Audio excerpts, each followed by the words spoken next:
what you'll see, if you look down on the roofs, you see how they're domes and then they have channels around them. Those are on purpose. They catch the rain, they divert it into cisterns, they can clean the water and flush the toilets and the showers with all of the water that you see on the roofs. So the intention of this is on purpose. It's not just garbage. Every concept of this build is on purpose. Normally they build in Taos, New Mexico, which is a dry place as compared to Puerto Rico.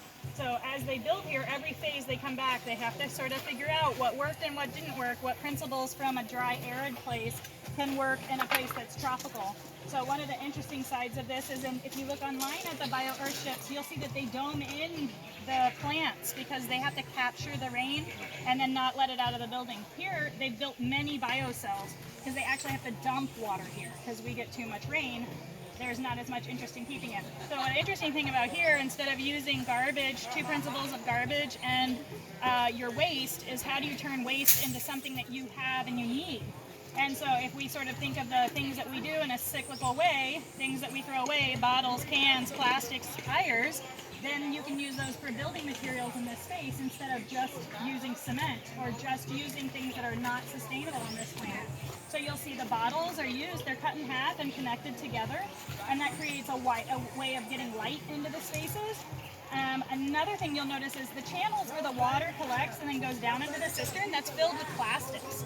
The reason they fill it with plastics and styrofoam is because it creates insulation. You don't need to air condition a space that has insulation from the outside temperature to the inside temperature.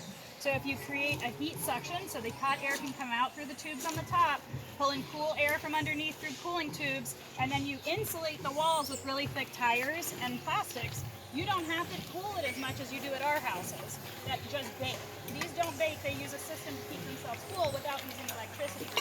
Then they're able to put up solar panels. From the solar panels they can use a pump that'll pull the water from the cistern into the toilets and the showers. This is key. Then what's our next waste that we create? We use bathrooms and we take showers. Instead of dumping that and creating a system where people have to clean it, we dump it out and we use plants to clean it. So it goes into those biocells that you see below. Those plants are chosen in order to pull the nutrients, the nitrogen, out of that water so that it's clean enough that you can either reuse it or you can release it into the environment and it's not a negative impact in the environment.